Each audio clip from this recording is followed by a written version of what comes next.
தீவிரை வலையொலி. தீவிரை வலையொலிக்காக நீங்கள் வழங்கி வருகின்ற ஒத்துழைப்புக்கும் அன்புக்கும் நன்றிகள் நண்பர்களே. மேலும் பல சுவாரஸ்யமான காணொளிகளுக்கு தீவிரை வலையொலியை சப்ஸ்கிரைப் பண்ணுங்கள். உண்மையில் கிராம மக்களுடைய சமூக பொருளாதார கலை கலாச்சார பண்பாட்டு பாரம்பரியங்களை தாங்கி தீவிரை வலையொலி சுவாரஸ்யமான காணொளிகளை உங்களுக்காக தருகிறது.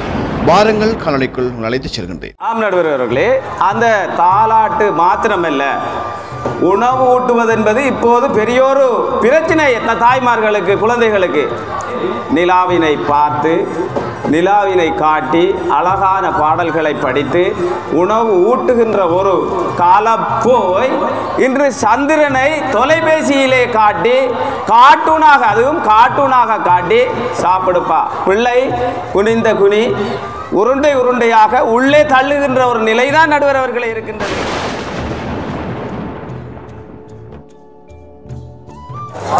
தாய் தமிழையும் ஈன்றெடுத்த அன்னை தந்தையையும் உயிர் கொடுத்து காத்து நிற்கின்ற எங்களுடைய காளி அம்மாவையும் கனிவான, அறிவான, திறமையான, தொலைபேசியை தொடராக பயன்படுத்துகின்ற எங்களுடைய நடுவர் அன்பு நண்பர் பூவன் அவர்களையும், அதே போன்று பல திறமைகளையும் எங்களுடைய பேச்சாளர்களாக, பேச்சினூடாக இங்கே தர இருக்கின்ற சக பேச்சாளர்களுக்கும், எல்லாத்திற்கும் மேலாக அன்புக்கினிய எங்களுடைய அடியவர்கள், இந்த பட்டிமன்றத்தினை பார்வையிட வருகின்றிருக்கின்ற எமது உறவுகள், உங்கள் அனைவருக்கும் இந்த நேரத்தினுடைய அன்பின் பணிவு, இரவு வந்தனங்கள்.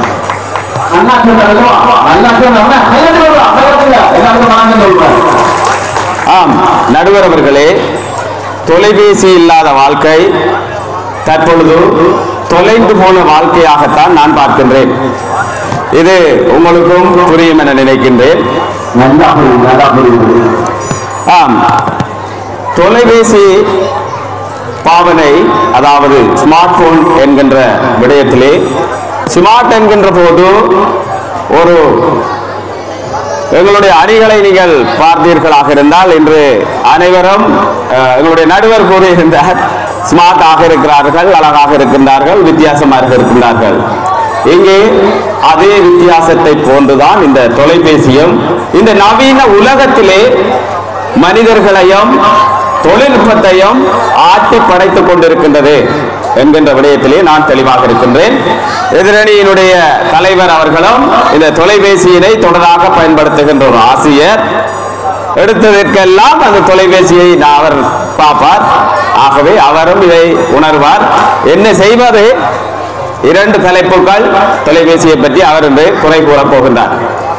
ஆம், தொலைபேசி மாணவர்களுடைய கல்வியிலே எத்தகைய தாக்கங்களை ஏற்படுத்துகின்றது, எத்தகைய தாக்கம் என்றால் நன்மை ரீதியாக அறிவை வளர்க்கின்றது என்கின்ற விடயம் சம்பந்தமாக எங்களுடைய அணியினுடைய சார்பாக நான் முதலாவது பேச்சிலே ஆரம்பிக்கலாம் என்று நினைக்கின்றேன். ஆம், ஸ்மார்ட் போன் சம்பந்தமாக நாங்கள் சொல்லி இருக்கிறோம். நடுவர் அவர்களே, நீங்கள் இந்த தொலைபேசி சம்பந்தமாக உங்களுடைய அந்த யூடியூப் ஊடாக நீங்கள் எங்களுடைய மக்களுக்கான ஒரு செய்தியினை ஏற்கனவே நன்றாக உங்களுடைய தீவிரை சேனலூடாக ஒவ்வொரு இடமாக சென்று நீங்கள் பரப்பிக் கொண்டு வருகின்றீர்கள். இது உண்மைதானே நடுவர் அவர்களே?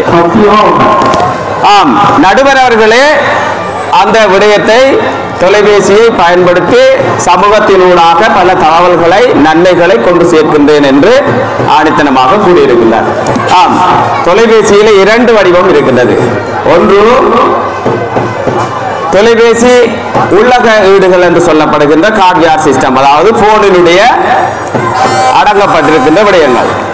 அடுத்த விடயம், போனிலே மென்பொருள்களாக நாங்கள் உள்ளீடுகளாக அந்த தொலைபேசிக்கு நாங்கள் எங்களால் உருவாக்கி கொள்கின்ற, அதில் உள்ளீடு செய்து கொள்கின்ற அல்லது தரவேற்றுக் கொள்ளுகின்ற விடயங்கள் அப்சென்ட் சொல்லப்படுகின்ற விடயங்கள் இது மென்பொருளாக காணப்படுகின்றது.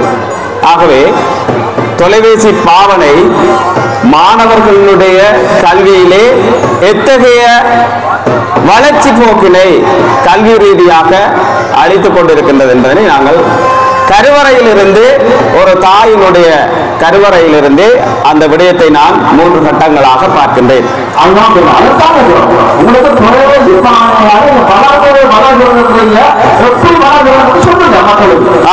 ஆம் நடுவர்கள் அவர்களே, கருவிலே தாய் தனது பிள்ளையை சுமந்து கொண்டிருக்கின்ற காலத்திலே போனை அழகாக பயன்படுத்துகிறார்கள். பாடல்கள் கேட்கிறார்கள், நாடகங்கள் பார்க்கின்றார்கள், திரைப்பட படங்களை அவதானிக்கின்றார்கள். அதே போன்று அவர்களுக்கு தேவையான பியூட்டி விடயங்களையும் அதிலே பார்த்துக் கொள்கின்றார்கள். இது நான் சொன்ன சின்ன சின்ன உதாரணங்கள் இல்லையா நடுவர் அவர்களே? உண்மை.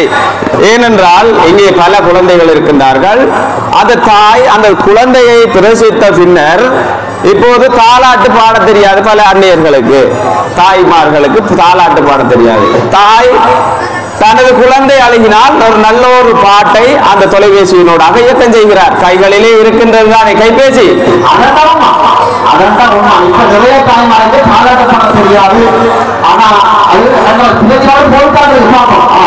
ஆம் நடுவர்களே, அந்த தாலாட்டு மாத்திரமல்ல, உணவு ஊட்டுவது என்பது இப்போது பெரிய ஒரு பிரச்சனை தாய்மார்களுக்கு, குழந்தைகளுக்கு.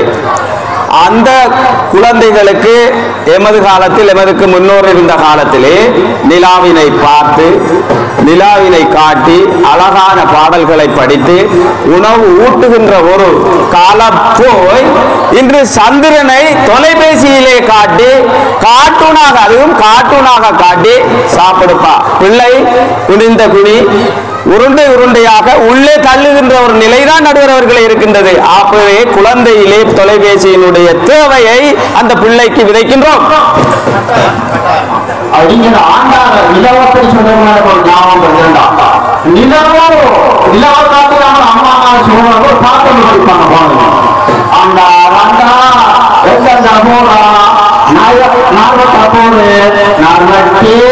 என்னத்துக்கு கைவிரிக்க கைவிரிக்கு, என்னத்துக்கு மாடு கட்ட மாடு கட்டி, என்னத்துக்கு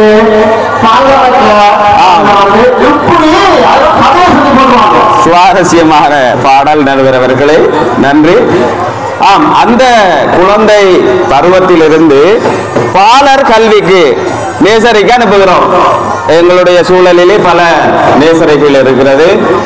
பல ஆரம்ப கல்வியை, அந்த செயற்பாட்டு கல்வியை சிறப்பாக அந்த பிள்ளை முன்பிள்ளை பருவத்தினுடைய கல்வியை வளர்க்கின்றது.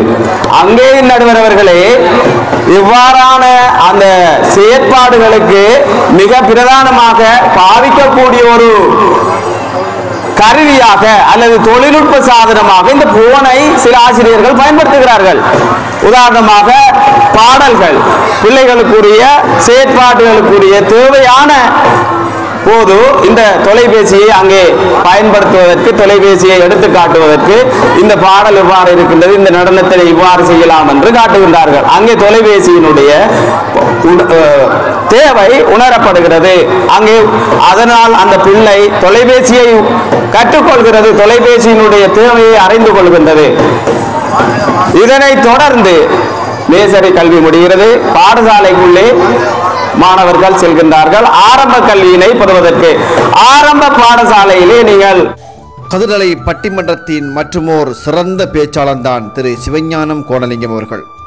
பாடசாலை காலம் முதலே தன்னை சிறந்த கல்விமானாக உருவாக்கிக் கொள்வதில் அவர் அதீத ஆர்வம் காட்டினார். அத்தோடு சமூக சமய பணிகளில் இளமை காலம் முதலே தன்னை முழுமையாக அர்ப்பணித்து செயலாற்றினார். அது மாத்திரமல்ல, இளமை காலம் முதலே எழுத்துக்கலையில் தன்னை அதீதமாக பட்டை தீட்டிக் கொண்ட கோணலிங்கம் அவர்கள் இவரது கைவண்ணங்கள் இல்லாத இடங்களே இல்லை என்கின்ற அளவிற்கு அனைத்து இடங்களிலும் தனது எழுத்துக்கலையினுடைய ஆர்வத்தையும் அதனுடைய சிறப்பையும் வெளிப்படுத்தினார். யுத்தம் நடந்த அந்த காலப்பகுதியில், அப்போதைய காலகட்டத்தில் பெனர் பிரிண்டிங் என்பது இல்லாமல் இருந்த காலம் அது. வெறும் பொலித்திரையும் பெயிண்டிங்களையும் மாத்திரமே பயன்படுத்தி அனைத்து இடங்களிலும் தனது கைவண்ணங்களால் சிறப்பான முறையில் பெயர் பலகைகளை எழுதிய ஒருவர்தான் திரு கோணலிங்கம் அவர்கள்.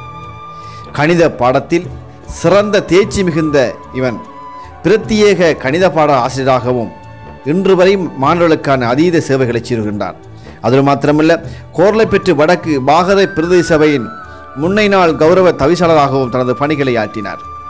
இவ்வாறான சிறப்பும் பெருமையும் வாய்ந்த திரு சிவஞானம் கோணலிங்கம் அவர்கள் கதிரலை பட்டிமன்றத்தின் அனல் பறக்கும் பேச்சாளர் ஒருவராக தன்னை இணைத்துக் கொண்டிருக்கிறார். உண்மையில் இந்த கதிரலை பட்டிமன்றத்தின் உருவாக்கத்திற்காக தன்னை அர்ப்பணித்து செயலாற்றிய திரு சிவஞானம் கோணலிங்கம் அவர்கள் இந்த கதிரலை பட்டிமன்றம் மூலமாக சிறந்த நிலை எட்டுவதற்கு தீவரை வலையொலி சார்பாக மனமாற பாராட்டி வாழ்த்துகிறோம். நன்றி. மீண்டும் ஒரு காலையில் சந்திப்போம். அதுவரை வணக்கம் கூறிவிட வருகின்றேன். நன்றி நண்பர்களே, நன்றி.